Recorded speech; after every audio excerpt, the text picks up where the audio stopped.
people, CzarThwomp here, and welcome to episode 45 of The Great Ace Attorney Adventures. Last time, we were looking around and browsing through the pawn shop, and we ran into Gina Lestrade. She was apparently picking up a coat, and inside that coat's pocket was a music disc, which she was trying to store, but then some guy who looked like Cybold from the Kalos Elite 4, I'm dead serious, the guy was a dead ringer for Cybold from the Kalos Elite 4.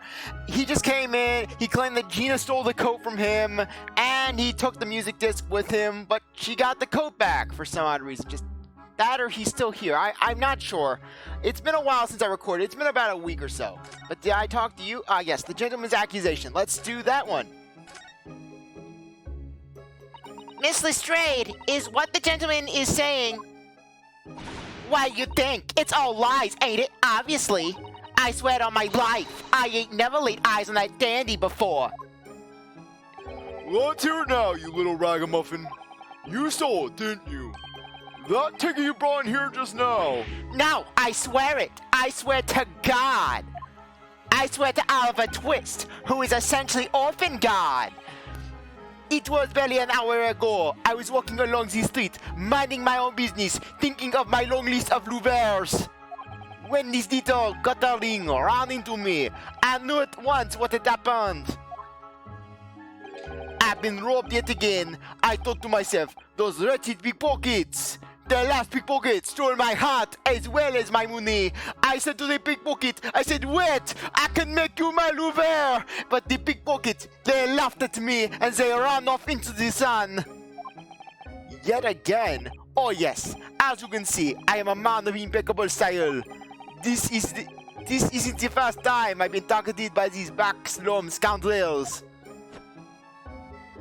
Behold my epic twirl! Now then, relinquish my overcoat! Grr! Come along now, Miss Lestrade. Give the good gentleman his coat back. I'm not taking the lawsuit. You think I'm going to get sued? Because joke's on you. Because you can't sue a dead man. If you're going to cause trouble, I shall have no choice but to call the police. Weird, thought Winterbank would have just pulled out the pistol again. Hold on! Why is everything think it's me?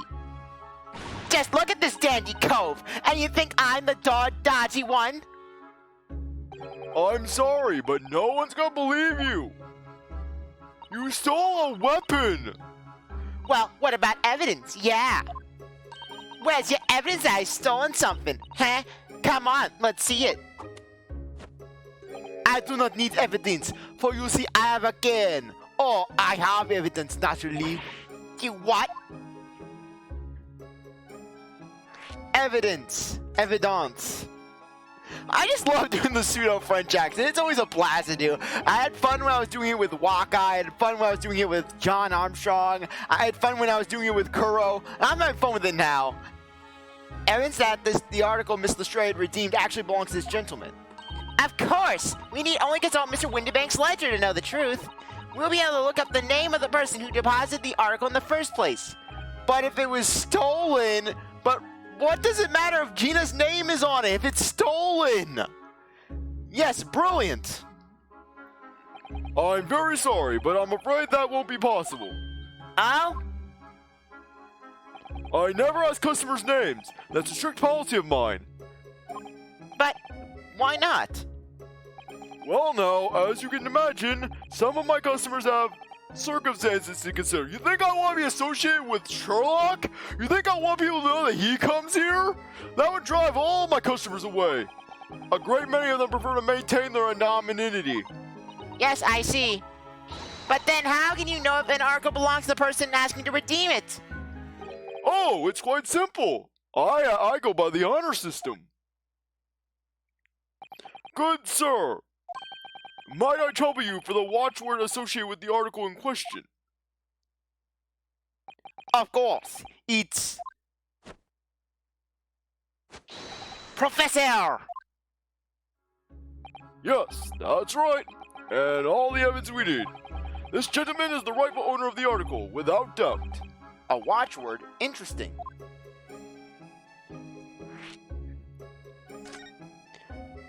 Essentially like a verification code. So, about these watchwords, Mr. Windibank. As I just explained, I never ask customers' names when they deposit items with me. There are many reasons why. Certain customers would like to keep their activities secret. I just love how basically he's just glancing at Sherlock. As if basically Sherlock is that one troubled customer that basically you just regret having in your store. Basically, it's like, Oh, great, I'm associated with that crowd now. I think it's more or less just I don't know this man, and I don't want to be associated with this man. Great detectives have no dark secrets. None at all. I should know. I watch Sherlock when he sleeps. I watch Mr. Holmes when he sleeps at night. I watch him breathe. Well, yes, well, anyways, that's why I always ask for a watchword whenever I accept a new article. In many ways, it's like the secret combination of numbers used to unlock a vault. The date of deposit, a description, and a watchword to uniquely identify each item. And of course, then I give the storage ticket to the customer. When someone comes to redeem something, I ask for the ticket and the watchword. What if they looked in your ledger and saw the watchword? And if that someone tells you the correct watchword, you return the article. That's right, sir. Yes, just as soon as the requisite fee is good. And I have supplied you with the information you require already, but for the avoidance of doubt, the article in question is in overcoat, deposited 2 months ago, on the 15th of February. I should know. I had a great deal of louvers then. I took one louver, we walked by the Thames, the sun was setting, and I saw a man in an orange sweater. He was floating down the Thames, yelling for help, and his wife was throwing things at him. With a watchword of Professor. All perfectly correct information, sir. But ow! Really? This is beyond a joke now. There is no further room for doubt.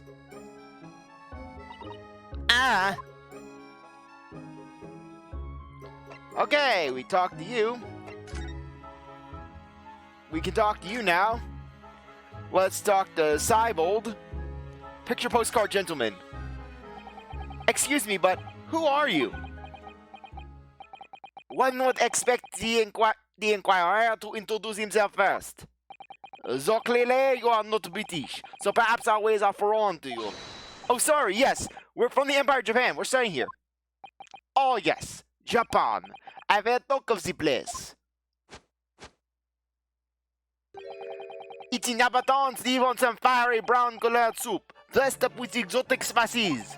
I love how it gets the Jazzy Brett theme, as if summoning Jazzy Brett to his side. You might be thinking of somewhere else, and what was that theatrical gesticulation about?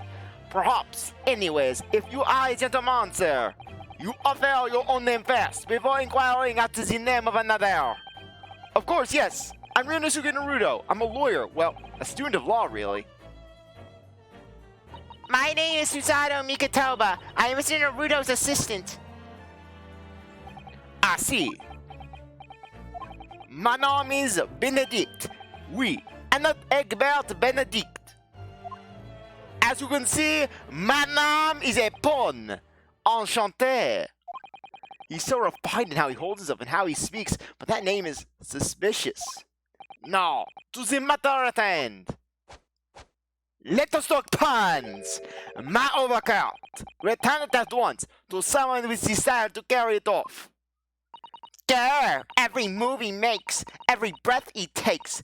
I can't stand watching him.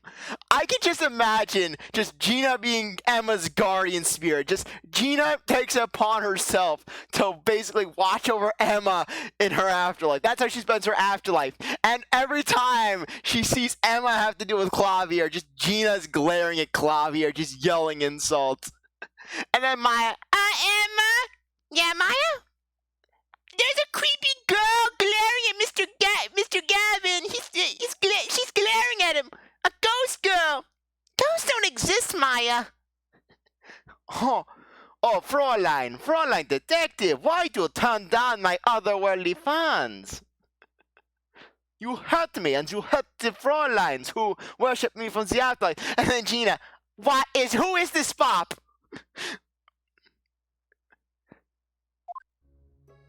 Yeah, just give her some snackoos. Give this girl some snackoos.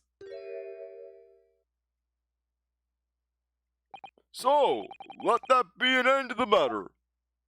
And thank you for your custom, Mr. Eggert Benedict. Why couldn't they just have named him Egbert? That would have actually been a little better, you know? Just rolls off the tongue a bit easier than Eggert. And it would still kept the pun of the Eggs Benedict.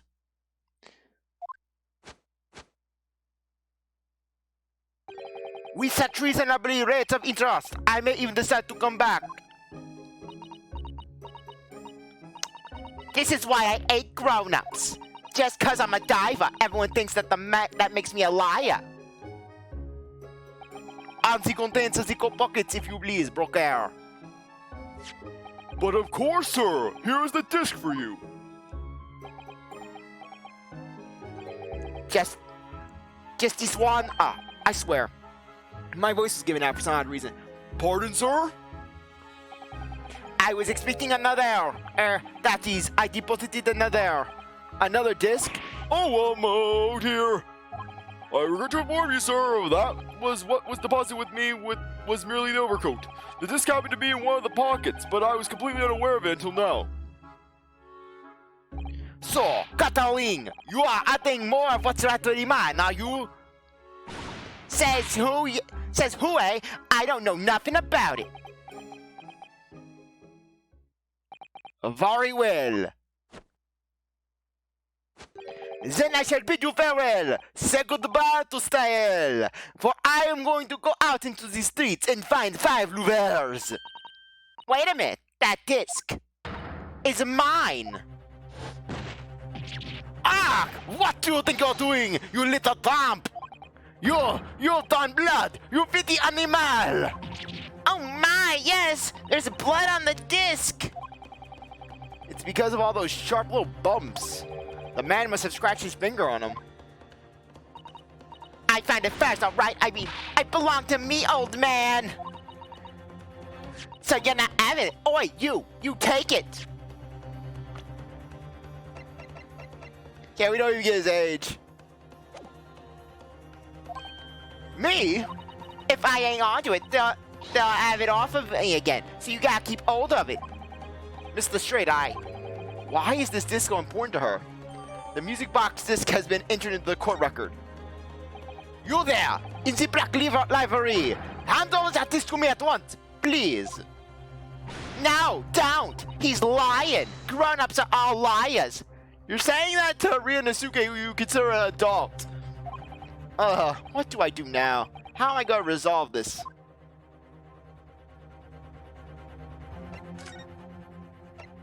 I'm going to go home to Sholmes Sweet. I love how you can just leave. You can just leave the place. That's just beautiful.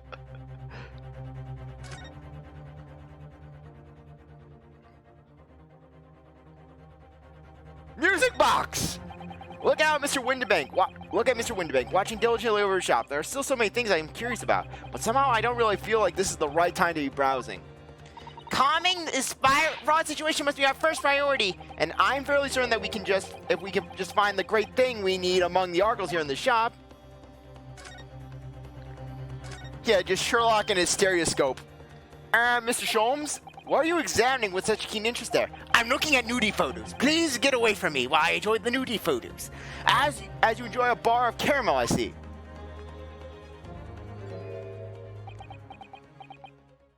So, you found me at last, Mr. Naruto. Sorry?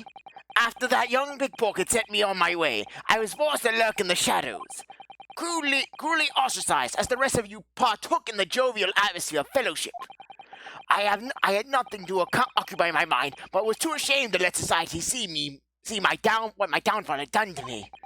So, feigning mock interest, I pretended to examine the tedious trinkets in this desolate place.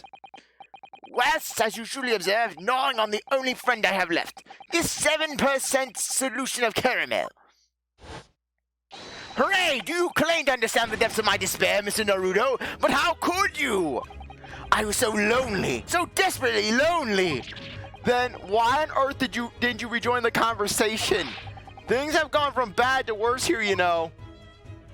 Yes, I overheard much of your conversation. Or rather, in my craving for human contact, my ears devoured every word that was uttered. You really were sad, weren't you? Poor Mr. Holmes. I feel simply awful for you. Seriously, just Susanoo so badly wants to give Holmes a hug. You could just see it. She just wants to hug him so badly. It would seem. It would seem that my inferences are correct. Oh, surely you're not about to tell us that you've solved the entire case once again.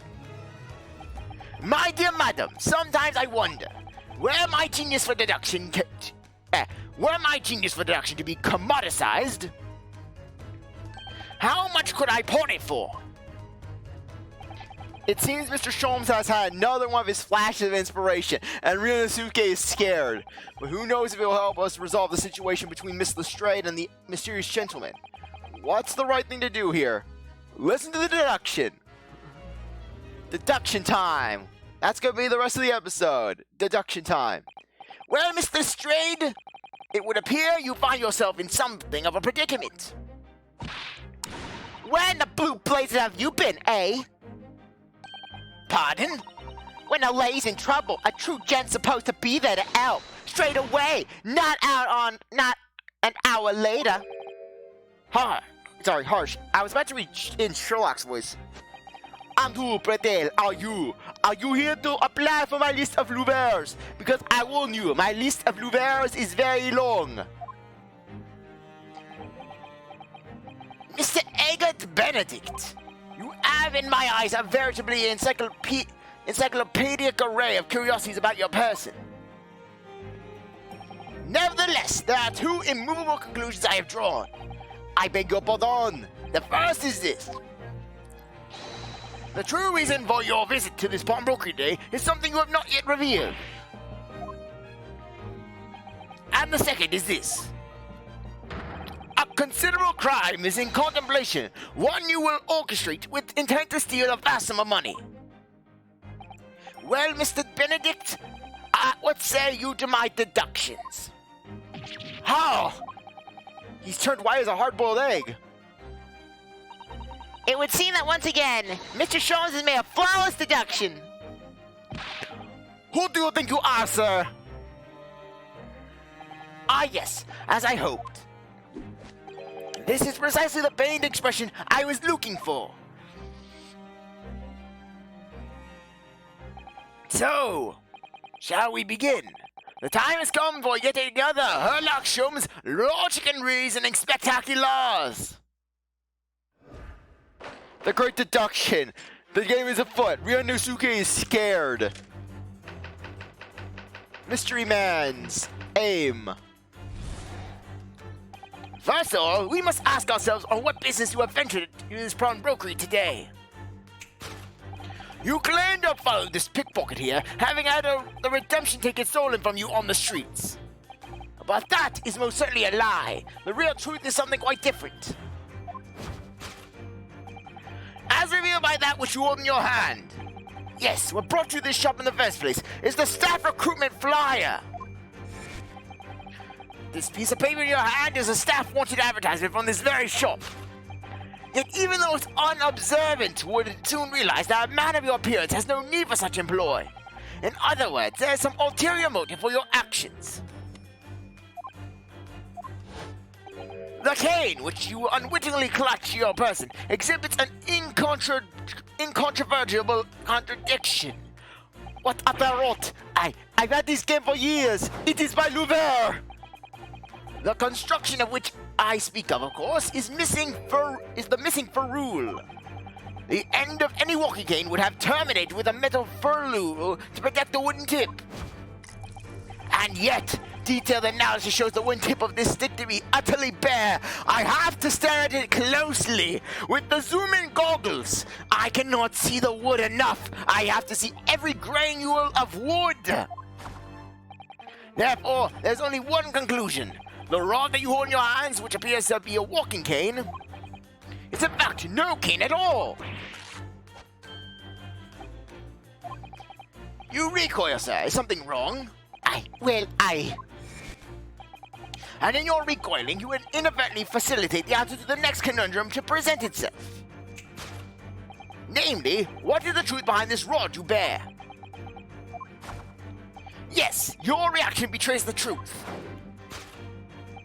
The handle, which you evidently would like to conceal, is the key to understanding this riddle, you see. From the moment I saw it, my suspicions were aroused. What walking cane demands such stout handles? I mused I. But of course, as I said it, this is no walking cane. No, this rod.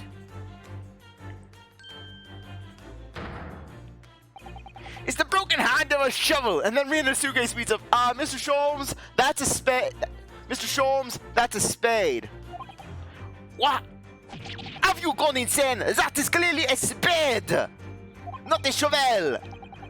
And now, having determined this the undeniable truth, the conclusion is clear. Your true motive for coming here was to take employment at this establishment in order to excavate the ground beneath the premises. What a calculated crime you have conceived, sir. A wickedly calculated crime. The tunnel underneath the pawnbrokery. Great crime. Now, Mr. Benedict, let us continue. After digging a hole beneath the pawnbrokery, you attempted to unite with the mole people in order to plan your domination of the surface world. For we must expose the details of this elaborate crime you have in the planning. This is utterly absurd. You suggest I, a gentleman, intend to excavate the ground beneath this pawnbrokery with a broken spade? What on earth do you propose I could expect to find there?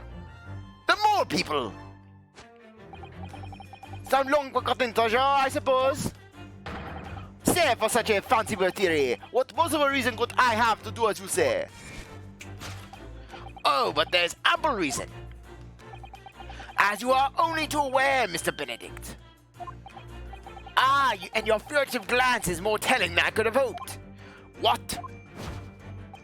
Let us consider what would motivate a man to infiltrate such a shop such as this, and covertly dig beneath its floors. The answer is revealed by the council notes on the counter, to which your eyes are inadvertently drawn. This letter gives notice of public works to be carried out in the local area. And according to this enclosed plan of the upcoming sewage works, beneath the shop runs a sewer that joins another, one that runs under the bank on the opposite side of the road. This madness has entered the sewers now, has it?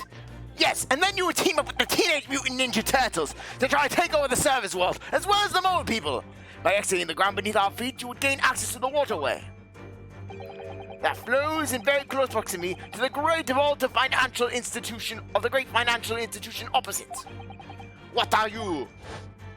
In summary, sir, you devised a master plan to pull off an elaborate bank robbery by dint of the underground tunnels. Master plan! Which brings us at last to the final chapter of this lurid scheme. With what plunder did the thief hope to make off from the underground vault of the bank? Are you quite serious? Having consulted with Scotland Yard some days ago, I happen to know the answer. But naturally, the answer is no secret to you, is it, Mr. Benedict? I have no idea what you are talking about. Allow me to present a rather interesting piece of evidence. You see, this pictured postcard tells us all we need to know. A postcard of the great exhibition? I'm afraid you've lost me. Currently in its final stage of preparation, the great exposition will soon be underway, and the government has provided extra funds to complete its centerpiece, the Crystal Tower. Funds that currently sit in the vault of the bank on the other side of this road. Pardon? Yes, the considerable crime you have been contemplating is the theft of that which sits in the vault of that bank, the special reserves fund for the great exhibition. Of course, that is top secret for police information, so keep it under your hat, please. Sorry. Yes, just underground bank robberies. Thus concludes Sherlock Holmes' great deduction. solve this pawnbroking puzzle.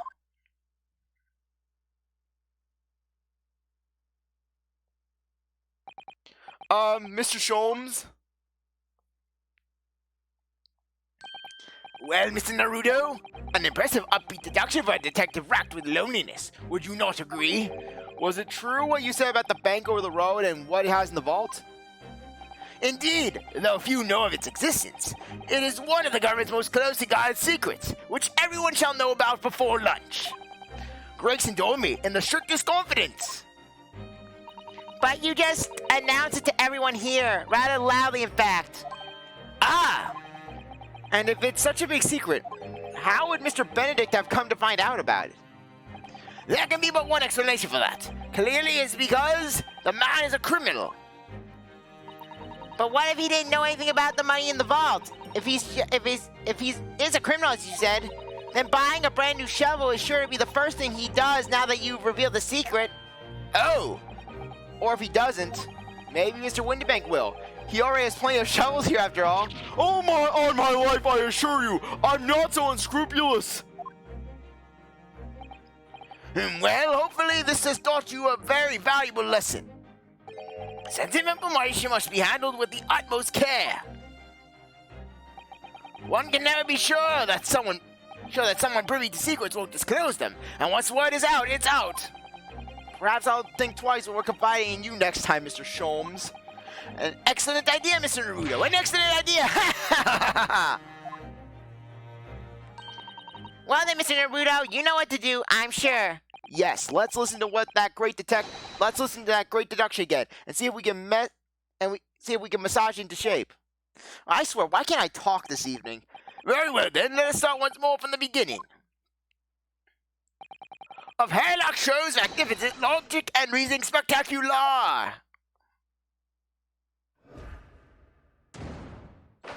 Yes, course correction. Hold it, Mr. Holmes.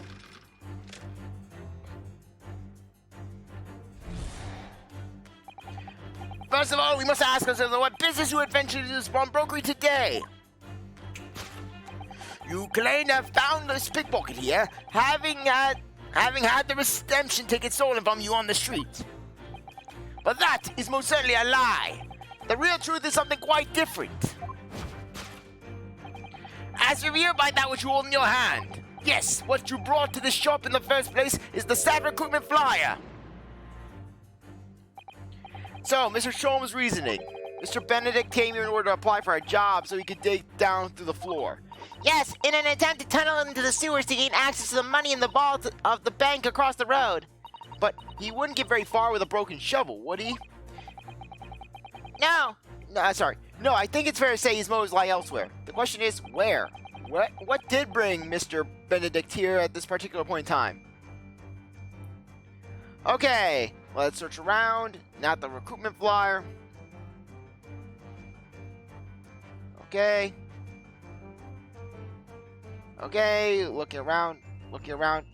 Sorry. This is the first time. I am not really all that familiar with this. Okay. Stylish hat.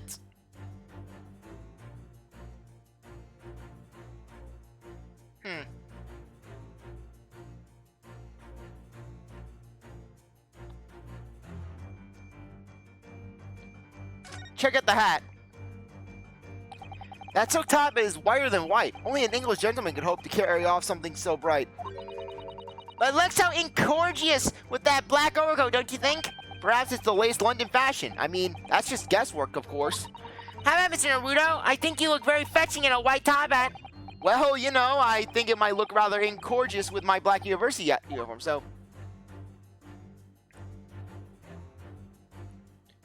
Okay, searching around.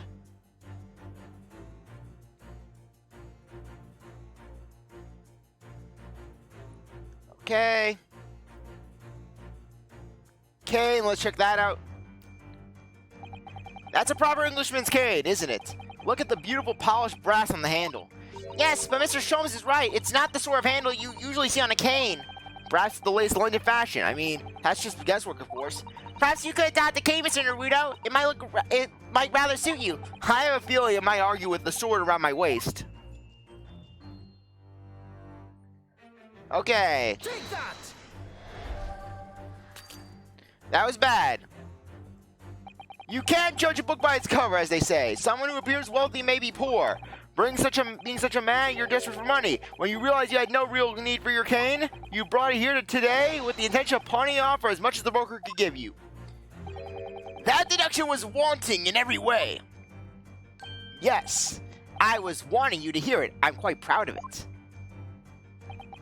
I find myself waiting for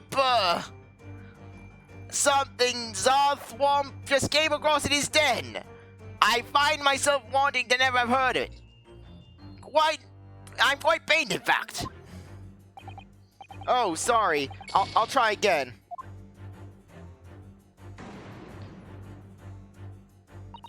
I still don't quite understand why this gentleman came to Mr. Winterbanks today. He might look like a smartly dressed man about town, but perhaps he's destitute, really. I really think that's the only explanation. We must start thinking along those lines, Mr. Naruto. Yes, I suppose you're right. Well, in that case, perhaps there's something in the pawn shop that the man was looking for. Let's look closely, see if there's anything about this person that gives off a clue.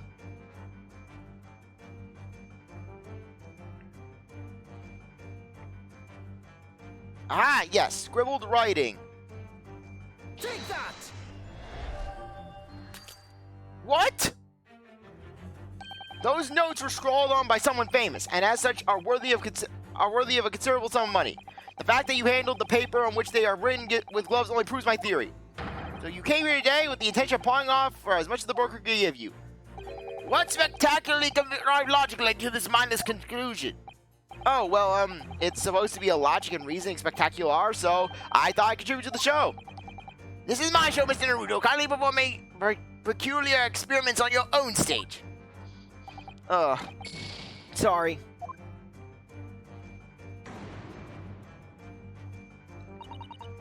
Okay.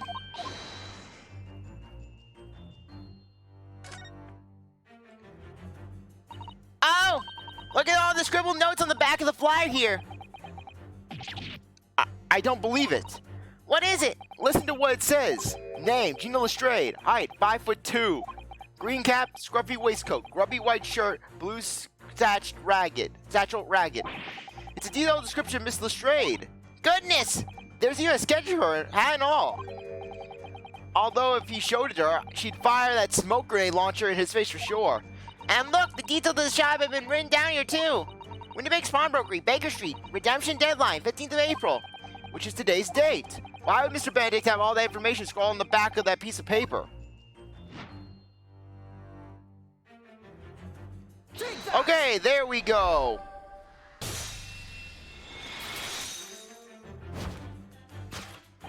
Yes, what brought you to the shop in the first place is the info about Miss Lestrade. Quite so, my dear friend.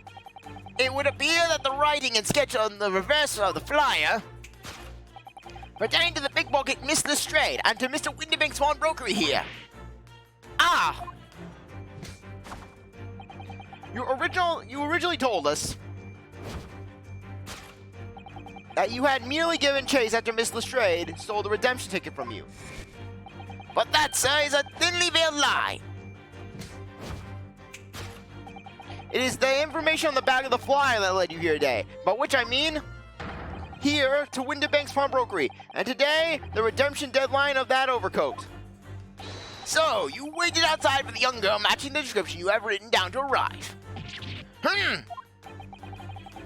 And you have gone to some lengths to hide the reason for your pursuit of Miss Lestrade.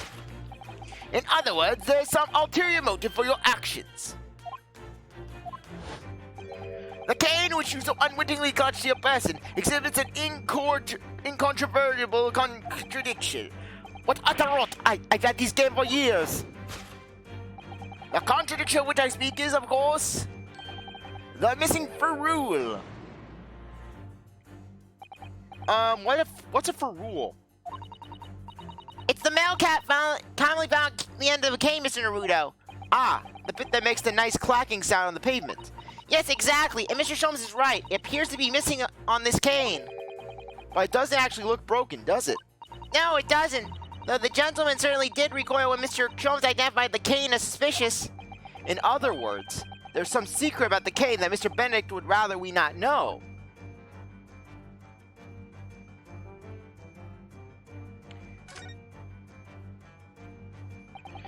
Look here, Mr. Sato. There's some letters on the handle. Yes. Those must be initials, I think. In the West, it's customary for people to engrave their belongings with the first letter of their names. So Sherlock Holmes would be HS, you mean? That's right. And the initials of this cane, obviously. Okay. I accidentally misread, sorry.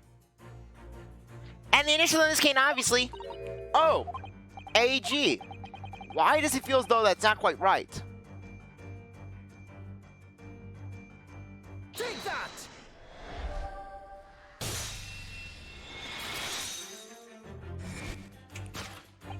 The contradiction of which I speak is, of course, the initialing. A most astute observation, wouldn't you say, Mr. Eggert Benedict? We are led to believe, sir, that your initials are EB. Yet in the most positive manner, you have in your grasp a cane bearing the initials AG. An incontrovertible contradiction indeed, would you not agree? No, you're wrong. This cane isn't. You said before you had that cane for years. Ugh. So don't try to tell us that you just borrowed it from a friend you or found in the park. In short, though you hold yourself to be a gentleman, you have withheld your true name. You recoil, sir. Is something wrong? and in your recoiling, you inadvertently facilitate the answer to the next conundrum to present itself. Namely, what is the truth behind this rod you bear? Yes, Your reaction betrays the truth. The handle which you evidently would like to conceal is the key to understanding this riddle, you see. Let's consider the bare bones of what's happened here. Miss Lestrade redeemed the fine-looking overcoat, and now a mysterious man has appeared, introducing himself with a fake name, and claiming that the overcoat belongs to him. but we know that he actually identified Miss Lestrade from a written description, which suggests that everything else he's told us is untrue. So what we need to do here is somehow prove that the overcoat could not possibly belong to him.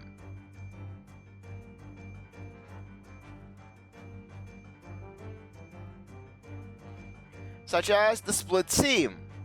Take that!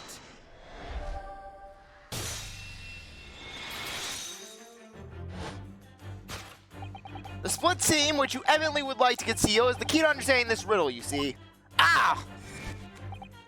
Yes, because the overcoat is rather obviously a poor fit. Having forced it over your broad shoulders, the seam is already breaking apart. My suspicions were aroused from the onset. When you so badly lied about your name and so boldly waylaid this pickpocket. Sorry. Oh!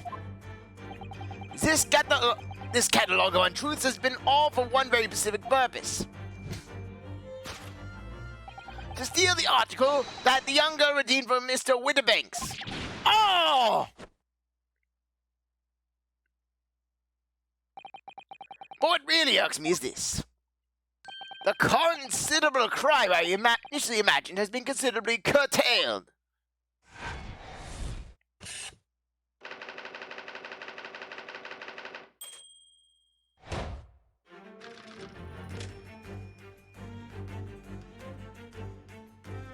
Next portion. Now, Mr. Benedict, let's continue. For we must expose the details of this elaborate crime you have in the planning. This is utterly absurd. You suggest that I, a gentleman designed to whiz to fit some dirty article of ponnage. Have you forgotten that I redeemed the article in a proper manner using the watchword? Had I not been the one to deposit it in the first place, how could I have possibly known the relevant details? N'est-ce pas? Oh, but the watchword can't be discovered. As you are only too well aware, Mr. Benedict. Ah, and your furtive glance is more telling than I could have hoped. What?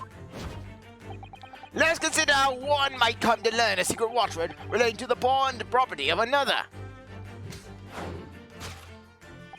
The method is revealed by the council notes on the The council notes is on the counter to which CzarThwomp failed to read my line. Council notes on the counter to which your eyes were individually drawn. The direction of deduction must change rather dramatically now, I think. Yes, no more talk of tunneling into the sewers, which is a pity because it all sounded rather exciting. Anyways, you can't deny that this mysterious gentleman did know the watchword. Yes, Professor. If you didn't know that word, Mr. Windibank would have never allowed you to redeem the article. Or, looking at it another way, if you did know that word, Mr. Windibank would allow you to redeem the article whether it was yours or not. So the question is, could this gentleman have found the watchword out somehow? Okay. Ledger. Council note. Pawnbroker's revolver! He shot the pawnbroker! Look at this, Mr. Saho. It appears to be a memo that Mr. Windibank has scribbled to himself. Let's see. What does it say? Oh, Professor.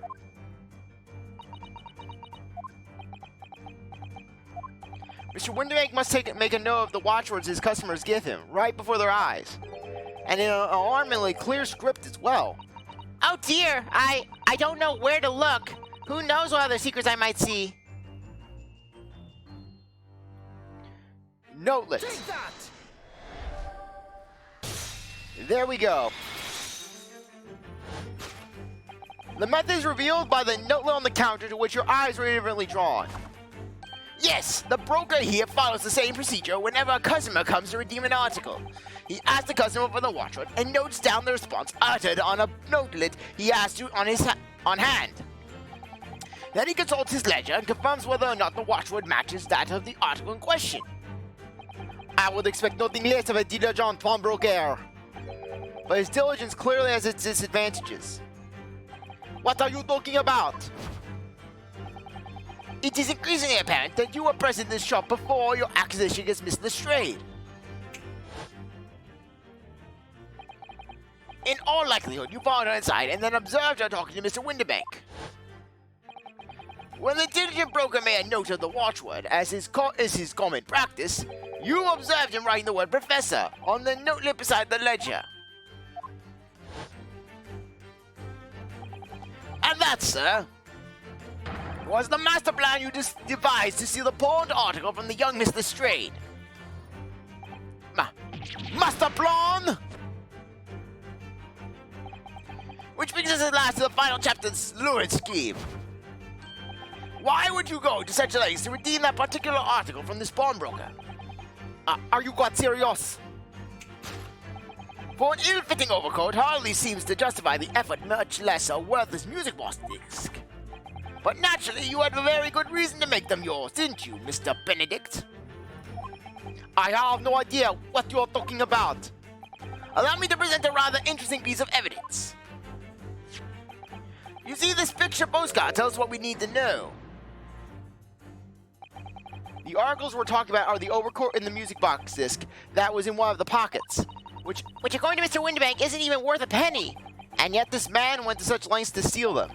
Why? I wonder, perhaps we already have the evidence we need to explain, Mr. Naruto. Could we really? I'd better have a thorough look through all the evidence we collected so far. Oh yes! Armband and music box disc!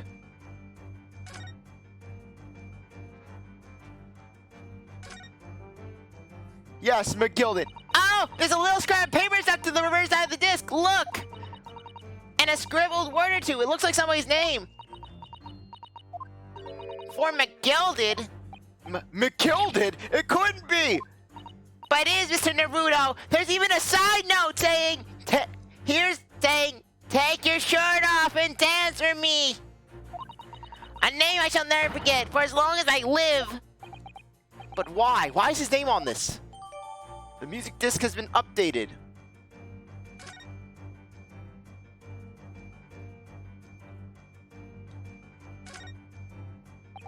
Look at all the little bumps on the disc. They're so tiny.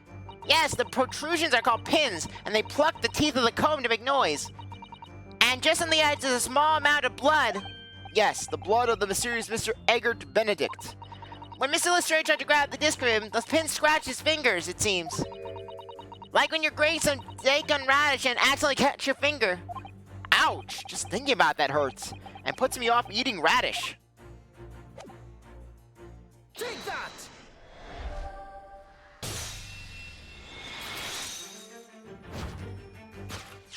You see, this music box tells us all we need to know. What's this on the back? It reads for McGilded. Ah! That's right, I returned from the void to tell you all that to go to McGilded Park, I have the best water fountains in all the land. I'm Mr. Magnus McGilded, the unfortunate philanthropist who perished in curious circumstances at the Old Bailey 2 months ago. A prominent man in London, though his loan-mongering demonstrated a distinct lack of scruples. I have more scruples than you have in my middle finger than you have in your entire body, detective. So, you're an associate of his, are you? Or perhaps a subordinate? A toady? A lackey? A lick-spittle? Mr. McGilded was a man of unusually small stature, in fact. He was precisely the right size for that overcoat that you squeezed yourself into. Oh! Your true identity remains shrouded in mystery, Mr. Eggert Benedict. But the final conclusion here is crystal clear. The reason you came to this pawnbroker today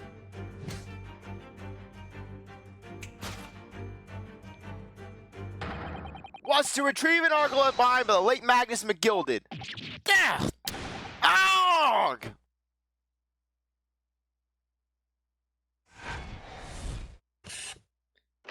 To acquire an item deposited by Mr. McGilded.